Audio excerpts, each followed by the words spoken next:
you've never been outside, when you've never been outside,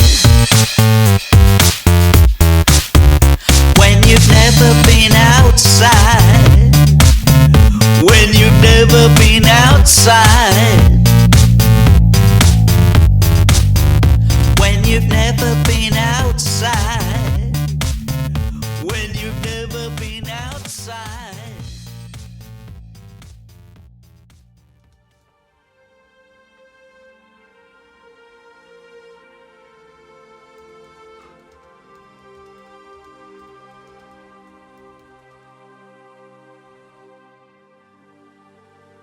I've just returned from my constitutional bicycle ride. You've missed quite a lot in the last week or so. No, make that a month, because that was when I was talking about the head of the institution telling us we should get ready to lose loved ones. I used to like going for these bicycle rides because I was alone, but now everyone is out taking their exercises recommended by the elected oracles of literal land. There go some joggers, I think. There goes a man on his mountain bike taking his daily exercise, I think. I made a joke on the community message system that my walk in the woods had turned into a real-life game of Pac-Man. I'm not sure if I'm the ghost or the Pac-Man, but I find myself having to change route continually to avoid walking too close to another human. What did these people do before the global pandemic? Why do they all need to walk, jog and cycle all of a sudden? It's as if the authorities have found another way to turn the very act of living into a thing. Except it's not anyone's decision to make things into things. It's simply the nature of literal land. Do some foot slogging every day and don't forget to wear clothes that are appropriate for this activity, so you send the signal out that you're foot slogging. Hello everyone, I am taking my daily exercise. Dig for victory. You dig. In the last century, before the Eternal War, we may well have imagined that our future would have had advertising hoardings everywhere. Perhaps these would have been electronic like the ones in a film I saw called Blade Runner, but they would still have been adverts. As it is, here in literal land, we can carry our own version of the spectacle around with us. We are born as our own mobile communicators of popularity nodes. Surely advertising is about making things popular, and here in literal land this is the paradigm we embody under the banner of community. I moved to the countryside to try and get well. I have a very unheroic illness called fibromyalgia, which was recently made more interesting by a futuristic singer called Lady Gaga, who likes to thank her team of experts who help her to live with the condition. I do not have a team of experts, but I meditate and try to step away from the abyss of pains when I find myself leaning over to peer into it. Sometimes this doesn't work, and I use a special drug called codeine. Recently though, this hasn't worked so well. Perhaps this is because although there are no electronic hoardings here in the countryside, I have my personal handheld media device, which means that I am always in the spectacle if I chose to be. I'm not so interested in the idea of the spectacle as I used to be, because I want to live through a sense of emergence rather than critique. What use is a critique unless it helps you to create? This is Guy Debord quoting Feuerbach in the introduction to a book called Society of the Spectacle. But certainly for the present age, which prefers the sign to the thing signified, the copy to the original, representation to reality, the appearance to the essence, illusion only is sacred, truth profane. Nay, sacredness is held to be enhanced in proportion as truth decreases and illusion increases, so that the highest degree of illusion comes to be the highest degree of sacredness. The reason this makes sense is because we are born into literal land where we can stand in the fixed point to see the perspective view. This is me and that's something else. That's how being literal works. You try to become a unique individual and serve the population. Well, I'm not sure that's true, but that's what they tell you on Dragon's Den, a program that is the archetypal model for literalness. It's as if we are born with an anesthetic in the amniotic fluid so we don't feel, and when we are born, we learn to feel through a visual system of codification. This is so fast it feels as if we are really feeling, but actually all we are doing is picking up a chance card off the Monopoly board. Monopoly was a popular family game in the last century. Imagine that an abacus was the height of our calculational processing, and we decided that this was how we would determine the nature of reality. Well, compared to the full capacity of the process of becoming a living mind, computers are an abacus, and yet we invest completely in their ability to define the cosmos and how we relate. My feeling as a parent of two boys aged 20 and 17 is that for the literality, immunization is the best way of maintaining national health in a divided nation of inequality. Creating better standards of living is by far the most effective method of fighting disease. And yet perhaps the literati prefer to have a higher standard of living for a few, and this meaning the poor must be immunized. The poor were all out wandering around when I cycled to the pharmacy today. At least that's how it felt. Somehow in the lockdown of literal land, people have turned into illustrations in a child's picture book about life in a pandemic. We are all careful not to say hello anymore. Mr. and Mrs. Baker are out walking with their children Jane and Herbert. See how they are observing the rule of keeping a 2-meter distance from anyone walking near them. The Davenports are out on their mountain bikes. The boys James and Liam have their helmets on to tell people that their parents care about them, and if a lorry hits them, their hair will not get messy. This man is talking on a handheld mobile phone device, but see how he selfishly stands in the middle of the pavement as if no one else mattered. The man who is going to the pharmacy to buy strong painkillers has to walk around him on the grass verge where there might be hidden dog shit, and is looking at him like he wants to crush his skull like a watermelon. In literal land, we are beholden to work because leisure cannot be defined. Whilst we cannot work, we seek to define leisure as if it were work, so we don't seem like we are wasting time. We live to go around the board and collect cards and keep them neat and tidy, and then we will die. Dying is bad in literal land because it means you can no longer keep your own cards tidy, and so on. Going to a pharmacy during a lockdown is not something I savor. I do not like going inside pharmacies even when the world is not in the midst of a pandemic. The handwritten sign on the door of the pharmacy said, "Do not come in if you have symptoms of COVID-19. Surprisingly not, stay the fuck out if you are ill." I push the door open with my elbow and hold my breath. The smell of the pharmacy is the smell of illness, which is odd considering the smell is made by substances synthesized to make you better. I imagine everything is sticky to the touch, but something about this neatly run pharmacy feels a little less claustrophobic than usual. I waited 2 meters behind the woman at the counter. This was really the first time I had been out in the pandemic, and I felt suddenly vulnerable, even afraid.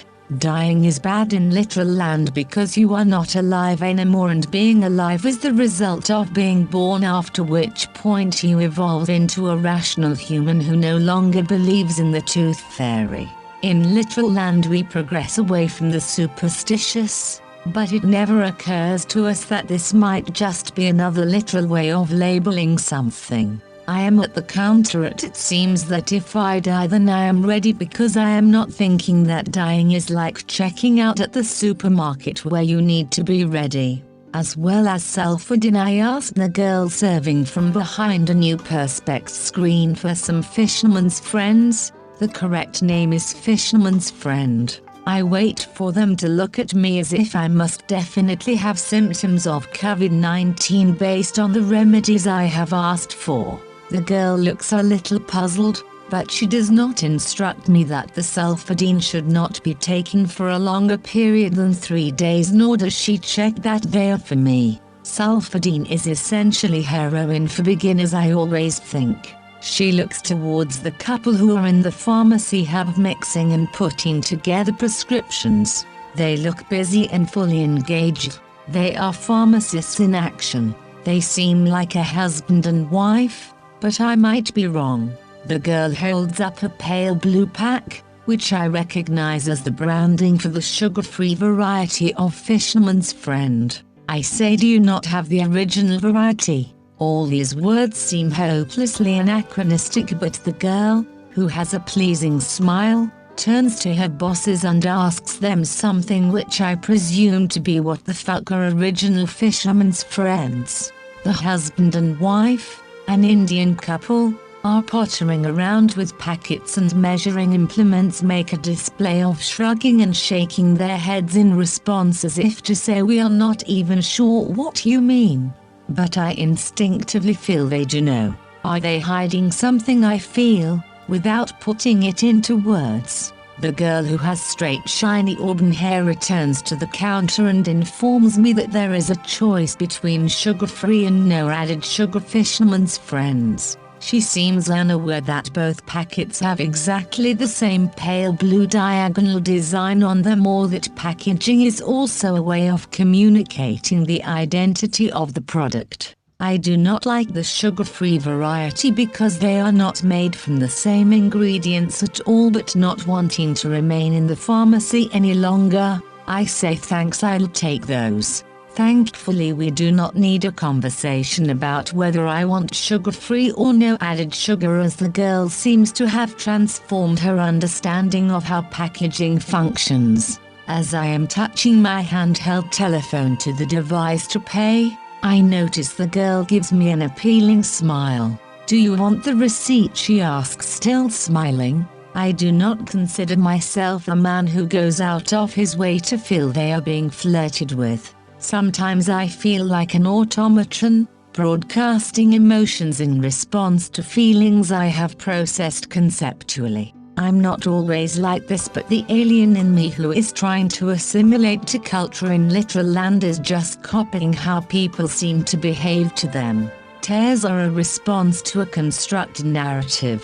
When I cry when someone has died, I see them living and I long to have that time with them again. But why should this constructed narrative make me regret? Our time together was not a barcode on a supermarket scanner, but the feeling of joy between us, and that is not dead. Nor is it simply inside me. I was just there when it emerged. The immutable essence is beyond time and space. I was born feeling this as if it were a fact, but then I grew up and realized that facts are far more complicated than knowing things. Literal land calls this feeling mindfulness, so it can make it something literal and not outside of the institutional way. For the controllers of literal land, crying is simply a response to symbolic data. It is also our own longing for a time when we didn't inhabit a dead culture, or rather longing is a glimpse of how we have left a living culture behind us.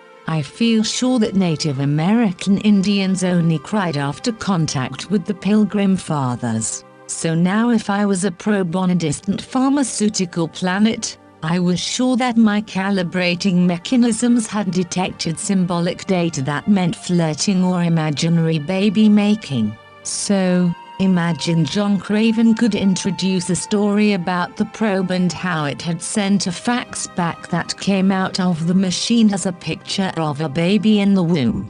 John Craven was the friendly face of children's news in the last century, and he was always positive but never silly. He was preparing the way for literal grown-ups, so just to be sure I didn't actually think all of this in words at the time. But a part of my heart went out to the girl behind the till.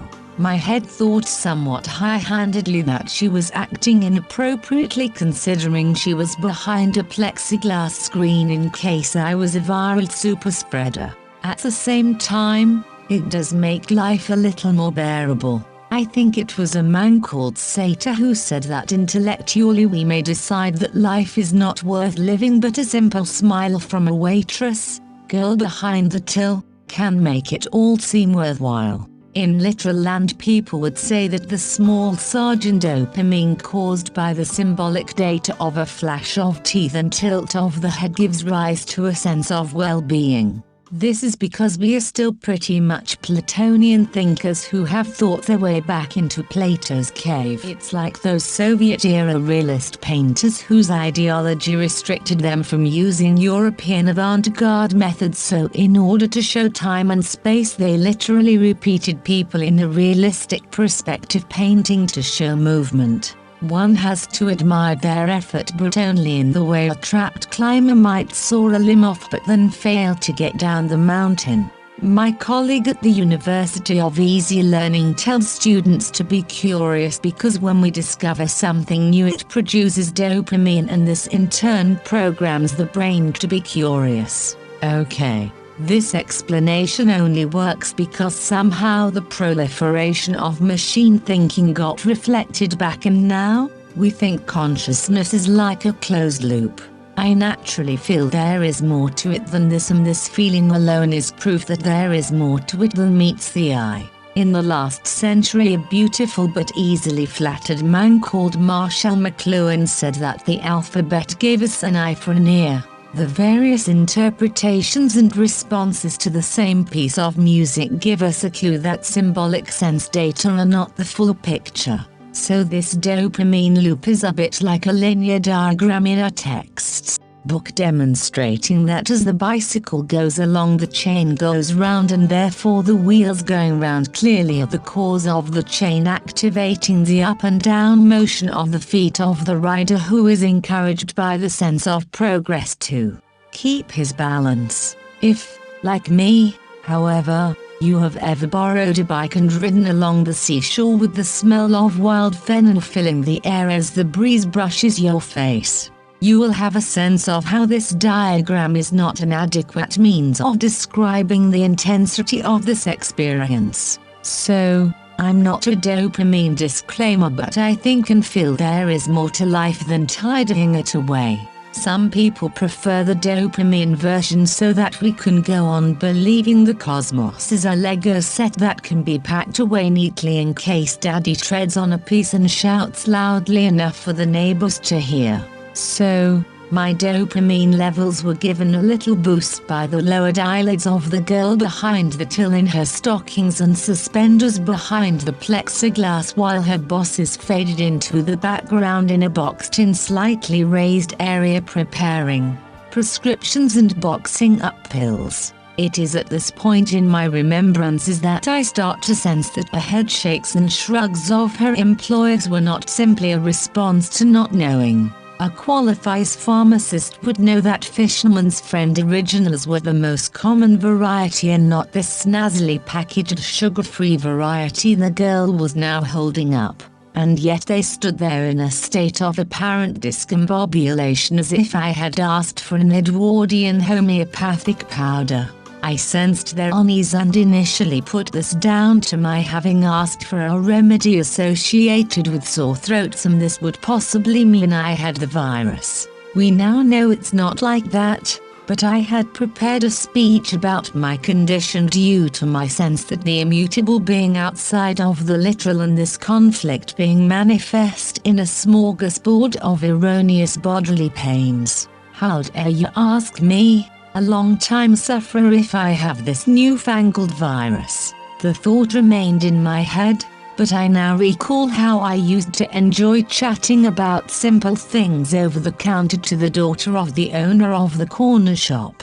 On the projector screen in my brain I can see us one day discussing the merits of Fisherman's Friends, and she had told me how they are an amazing cure-all. She said that at the first sign of a cold she will take one and without fail the cold will be suppressed. I went away and discovered that Fisherman's Friends do indeed contain remedies associated with alternative or folk medicine such as turmeric, licorice and capsicum. Capsicum is even known as a folk remedy for fibromyalgia, which has no literal remedy. The sugar-free variety are a far more synthesized modern tablet based around menthol. So is it possible, I asked myself, that the pharmacy owners were hoarding Fisherman's friends because they knew of their super alternative medicinal properties. Of course, being pharmacists in literal land, they would never admit the untested benefits of this lozenge, and besides, what harm could there be in holding back a box when most customers would probably never know the difference? In my imagination, I see a secret sect of people who gathered to share the alternative medicines of the last century. When I first became a parent on the threshold of the present century, we came into possession of a book called Nature's Child. Most people would be cynical of such a book even then. After reading it in the newsletters I subscribed to on so-called alternative medicine, I formed the opinion that illness was part of wellness. That being ill was not a terrible thing but part of life's transformational process. After all, bacteria and viruses don't know they are bad, as they are just organisms doing what they do. It is only the human command module that divides things into good and bad. Well, this is what I thought. I thought that illness is part of growth. Illness also makes inequality more visible, and the best way to stop the spread of illness is to make living more equitable. Anyway, I don't think I should talk about that now. What I wanted to try and say was that in literal land, illness has become literal. The sense that illness might very well be part of the ebb and flow of cosmic existence has deserted me. It's as if this pandemic is the ultimate designer illness which serves no purpose other than creating statistics.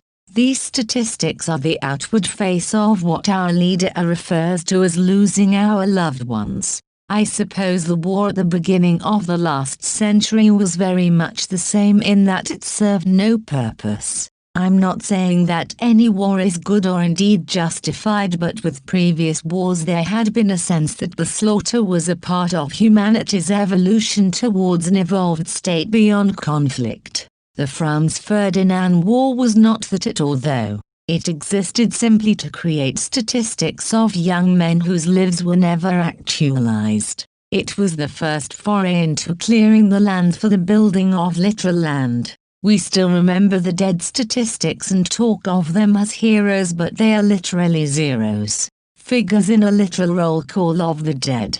The same can be said of the COVID-19, the last century aesthetic. This virus is a literal killer. There is no sense that it is part of life's ebb and flow because it emerged from a land that had already eradicated any sense of becoming and filled the veins of the corpse with synthesized blood. What I have just said is what people in literal land would recognize a metaphor. We all somehow know that there's nothing metaphorical about COVID-19. It is literally just a literal death machine. It is a coded virus interacting with the literal database identity we have all consented to adopt.